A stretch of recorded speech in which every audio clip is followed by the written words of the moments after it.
Donald Trump Jr. spoke at the Turning Point USA conference recently this week, and he told the crowd that he's, real glad and all that, you follow the Bible, you follow the peaceful parts, the turn the other cheek thing. But he told them that's gotten you nowhere. So maybe it's time to ignore the peaceful parts of the Bible. Here's what Trump Jr. told the crowd. We've turned the other cheek, and I understand sort of the biblical reference. Really, you only sort of understand that biblical reference? Maybe you're not the best person to be giving religious advice if you only sort of understand the whole turn the other cheek thing. I understand the mentality, but it's gotten us nothing, okay? It's gotten us nothing while we've ceded ground in every major institution.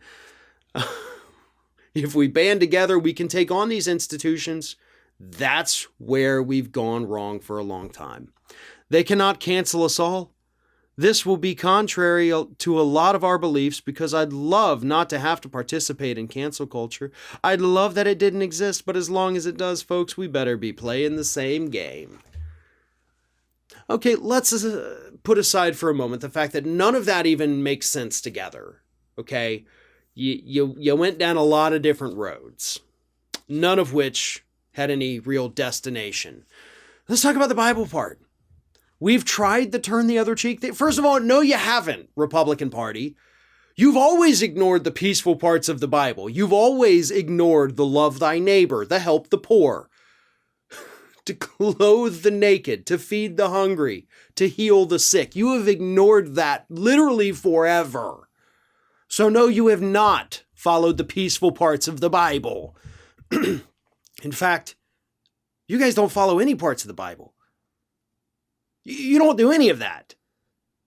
But ignoring the peaceful parts of the Bible, what does he say? He wants to follow the violent parts of the Bible? Is he going to have Republicans go around and kill people's firstborn sons? Is he going to drop a pillar of salt on us? I don't understand what exactly he's going to do. Is he going to start flipping over the tables in the temples?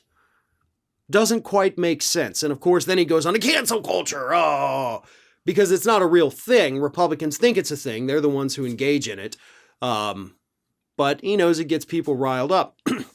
Biggest takeaway for me here is that Donald Trump Jr. is not a smart individual. And we know that. We've talked about that. But he's also not very good at working a crowd. At least his father could go out there and say nonsensical things like this, but he says them with such passion and such bravado that it actually does attract Republicans to it. Trump Jr. doesn't have that. He comes out there looking like he just did a mountain of coke in the bathroom and is just ranting and raving about any idea that pops into his head. His dad doesn't have that. And again, I'm not accusing Trump Jr. of using drugs. I'm saying that's how he comes across. So before anybody says anything, I didn't say he used them.